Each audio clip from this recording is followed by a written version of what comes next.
All right, let's get across all those Canberra issues. Parliament, as I said, returned today after a 4-week break, with the government riding high on the back of this morning's news poll. Now, there's no doubt the numbers are strong for Labor, but there's been no move in their primary vote. Instead, coalition support is what's moved the needle. It's fallen to near historic lows, and there's been further vote leakage to the right to players like Pauline Hanson. To get across it all, filling in for Dennis Shanahan, who's having his own mid-year break. Two of the best, a host of overnights on 2GB and Radio 4BC, Michael McLaren, and the Australian's Victorian political reporter, Rachel Baxendale. Michael, Rachel, great to have you on the program. Welcome to Credlin. Parliament's back, this news poll. Interestingly, I mentioned there, Labor's primary hasn't changed. It's steady at a very healthy 37%, well, healthy for Labor. But the story is instead that the coalition's had a 2-point drop in support. Their primary's now 31. That's diabolical. That means the two-party preferred margins widened out 2 points to 57-43, of course, in the government's favour. That's a near 10-point improvement, Michael, since Labor won in May. How much of this do you reckon is attributable to the Prime Minister doing better than perhaps people expected him to do? And how much of this is the continuing Morrison factor? Well, hi, Peter. Welcome back, firstly. Look, I'd argue that there's certainly that in play, but I think you touched on it in your introduction. The real problem here, I think, is the fact that a lot of people who would normally vote coalition look at the party now and say, well, what do they stand for? And on that energy issue, this, I think, was the Achilles heel leading into the last election, saying on the one hand, we'll go along with the net zero thing. Well, okay, fine, but how are you going to achieve it whilst keeping the lights on? And there was not in any way a sensible answer to that. Now, I think you do too, think nuclear should be part of that recipe, but, you know, they're sort of saying that N-word ever so hesitantly, but they're not committing to it. So I can think that's probably one of the main reasons on a range of issues. People are just staying away or camping their vote somewhere else for the time being. I'll come back to nuclear later on the show. I'm going to cross into London. We've got a decision coming very shortly on who'll be the new British Prime Minister later tonight, and we'll talk about nuclear there. But Rachel, I've said my piece about Morrison and this madness to get sworn into 5 portfolios, 4 of them behind the back of his colleagues. But I reckon this is one of those issues that cut through with voters. It's not Peter Dutton's fault, but he's got to draw a line under it. How does he move on?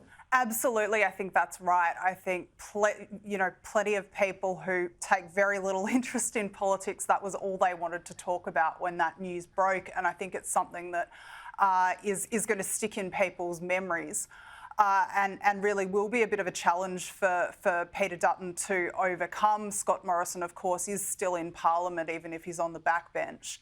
And he's the most recent former Liberal Prime Minister. I really think that Peter Dutton's got to, I suppose, hope that 3 years is a long time in politics, that a lot will happen between now and the next election, that there may be many economic headwinds to overcome between now and then. And I think he really is going to have to focus on playing the long game because he's in a world of trouble at the moment.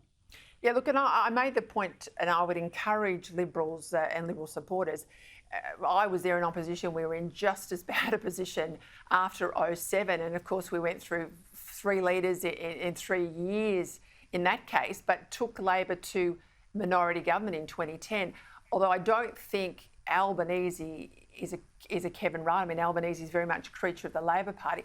Although, Michael, I did look at some of the footage of that Jobs Summit last week and thought, shades of Kevin Rudd's 2020 time waster to me.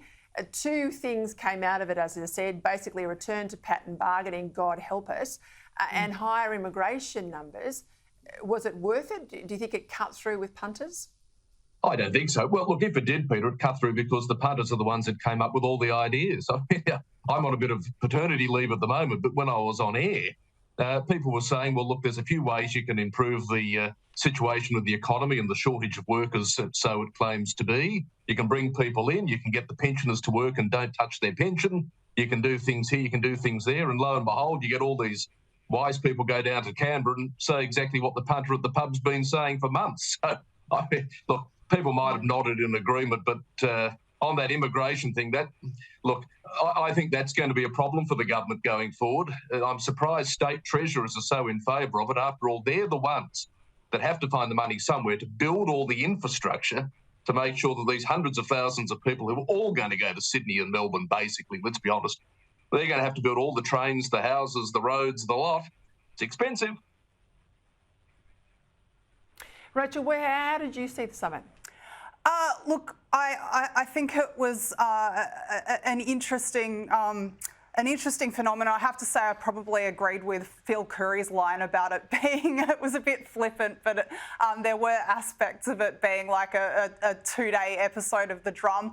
I did think it was a bit more productive than the talk fest that Kevin Rudd organised, but I think it was very well stage managed. Nearly everything that happened there had been pre-arranged. But I think overall, possibly partly for that reason, it was probably overall a net win for the government.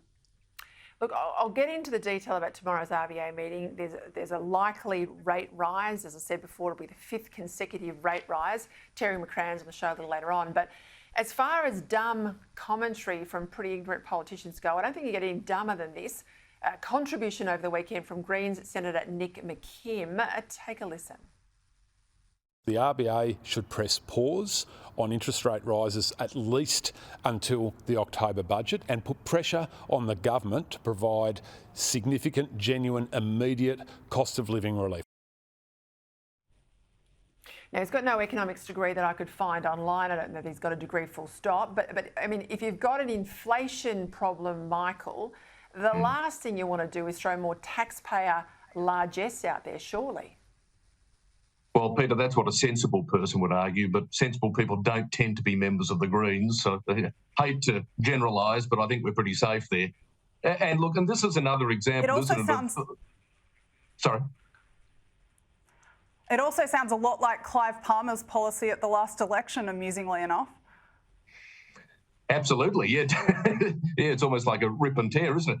But yeah, I mean, this is another example, isn't it, Peter and Rachel, of people in Canberra now starting to tinker with the Reserve Bank. Now, the Reserve Bank does sometimes have some issues. It shouldn't be above reproach or question, but increasingly there's this appetite, isn't there, to sort of get in there and tell the Reserve what to do. Well, that's not the role of government, is it? Not at all. Let's go now. I've got Rachel here. To this Victorian ambulance crisis that got worse over the weekend. A long-awaited report into the state's 000 call centre. It's called something different in Victoria, but it's basically the 000 dispatch system. Released that report by the Inspector General of Emergency Management Victoria, a bloke called Tony Pearce, is damning. Now, there was a blatant attempt to bury this report in the middle of the AFL finals season, so it was released on Saturday. That's called putting out the trash in media terms. And ever since Saturday, we haven't heard hide nor hair of the Premier, who usually loves the media camera. The report lays bare the litany of government failures that have led to the preventable deaths of 33 Victorians who called an ambulance.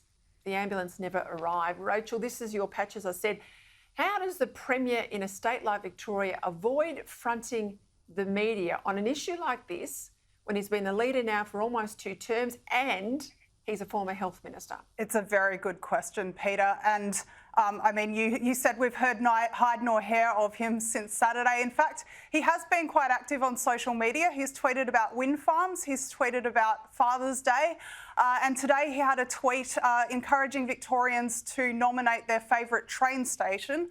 But in terms of him actually coming out and being accountable for this disgraceful situation, he hasn't held a press conference since last Wednesday. He was actually absent from, for quite good reason, was absent from parliamentary sittings on Wednesday and Thursday because of the National Cabinet meeting and because he was at this skills summit.